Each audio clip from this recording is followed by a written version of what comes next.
Vì sao cùng tăng 5 kg cơ? Thỏ có thể trông đầy đặn rất nhanh, còn hổ vẫn nhìn hơi mỏng. Và vì sao thỏ thường có lợi thế ở bench press, nhưng hổ đôi khi lại thuận lợi hơn ở deadlift? Chiều cao không quyết định bạn có thể xây dựng cơ bắp hay không, nó chỉ thay đổi luật chơi. Trong video này, Xám sẽ dùng 3 nhân vật: thỏ đại diện cho người có khung người thấp, Mr. Sói đại diện cho chiều cao trung bình, còn hổ đại diện cho người cao hoặc có chi dài. Chúng ta sẽ xem mỗi người có lợi thế gì, bất lợi gì và phải điều chỉnh việc tập ra sao. Nhưng trước khi bắt đầu, cần nói rõ một điều: thỏ, sói và hổ chỉ là nhân vật minh họa, không có một mốc chiều cao nào tự động biến bạn thành người tăng cơ tốt hay kém. Tỷ lệ tay, chân, thân, chiều dài, xương đùi và cấu trúc khớp cũng quan trọng không kém chiều cao tổng thể. Vì vậy, mục tiêu của video không phải xếp hạng ai có body đẹp nhất, mục tiêu là giúp bạn hiểu cơ thể mình đang chơi theo bộ luật nào. Phần 1. Cùng tăng cơ. Tại sao ngoại hình thay đổi khác nhau? Hãy tưởng tượng thỏ, sói và hổ đều tăng được 5 kg cơ nạc. Trên khung người của thỏ 5 kg, cơ đó chiếm một phần khá lớn so với tổng kích thước cơ thể. Vai, ngực, lưng và tay có thể trông đầy lên rất nhanh. Nhưng trên khung xương dài của hổ, cùng 5 kg cơ phải phân bố trên một cơ thể lớn hơn. Cơ vẫn được xây dựng, sức mạnh vẫn có thể tăng, chỉ là sự thay đổi không gây ấn tượng về mặt thị giác nhanh bằng. Đây là lý do nhiều người cao tự gắn cho mình cái mác Hakener. Họ tưởng cơ thể không phản ứng với tập luyện. Thực ra, đôi khi cơ thể vẫn tiến bộ, chỉ là tiến bộ đó chưa đủ lớn để lấp đầy khung người. Ngược lại, thỏ có thể nhìn rất cơ bắp dù cân nặng tuyệt đối không quá cao, nhưng điều đó cũng không có nghĩa thỏ có tốc độ tổng hợp protein vượt trội hơn hổ. Nói đơn giản, khác biệt về ngoại hình không phải lúc nào cũng là khác biệt về sinh lý tăng cơ. Và đây mới chỉ là phần nhìn thấy bằng mắt, phần khó hơn nằm ở cách xương và khớp tương tác với tạ. Phần 2. Chiều cao thay đổi độ khó của bài tập như thế nào? Trong cơ học, moment lực được hiểu đơn giản là lực nhân với cánh tay đòn. Bạn không cần nhớ công thức, chỉ cần nhớ rằng khi khoảng cách từ tạ đến khớp thay đổi, độ khó mà cơ phải chống lại cũng thay đổi theo. Hãy nhìn vào bench press. Thỏ có thể có cánh tay ngắn hơn, khi hạ thanh tạ xuống ngực, quãng đường di chuyển thường ngắn hơn. Nếu kỹ thuật và sức mạnh tương đương, thỏ có thể có lợi thế cơ học nhất định. Hổ có cánh tay dài hơn thì phải đưa thanh tạ đi xa hơn. Mỗi rep có thể mất nhiều công sức hơn, dù con số trên thanh tạ giống hệt thỏ. Một nghiên cứu về cách chuẩn hóa sức mạnh theo kích thước cơ thể cũng cho thấy chiều cao và khối lượng không mỡ ảnh hưởng đến việc so sánh lực và moment lực giữa các cá nhân. Vì vậy, nhìn một người nâng được bao nhiêu kg rồi kết luận người đó khỏe hơn hoàn toàn là chưa đủ. Nhưng khoan, nếu tay dài luôn là bất lợi, tại sao có những người cao lại deadlift rất tốt?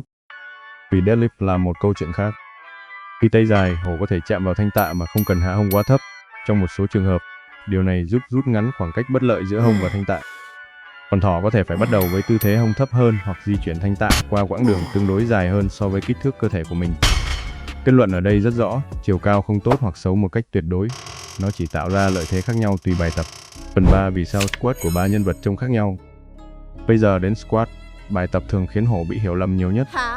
Hổ có thể sở hữu xương đùi dài, khi hạ xuống, hông bị đẩy ra sau nhiều hơn để giữ trọng tâm trên bàn chân. Vì vậy, thân của hổ có thể nghiêng về trước rõ hơn. Nhìn từ bên cạnh, nhiều người sẽ nói hổ squat sai rồi, sao lại gặp người nhiều như vậy? Nhưng không phải mọi thân người đều có thể dùng cùng một góc squat. Tổng quan về cơ sinh học squat cho thấy khi thân nghiêng về trước, moment tại hông tăng lên còn moment tại gối giảm tương đối. Điều đó có nghĩa cơ mông, đùi sau và lưng có thể phải tham gia nhiều hơn, trong khi đùi trước nhận yêu cầu khác đi. Điều này không có nghĩa hổ phải tránh squat, cũng không có nghĩa tư thế nghiêng là nguy hiểm.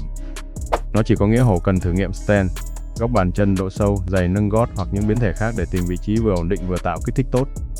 Mr. Sói thường dễ dùng các biến thể squat tiêu chuẩn hơn vì tỷ lệ cơ thể nằm gần mức phổ biến. Nhưng sói vẫn không có form chuẩn duy nhất. Nếu sói có xương đùi dài, cách squat của sói có thể gần hổ hơn. Còn thỏ có thể giữ thân thẳng hơn và tạo nhiều moment tại gối hơn. Điều này có thể khiến squat thiên về đùi trước hơn. Nhưng một lần nữa, tỷ lệ cơ thể mới là thứ quyết định.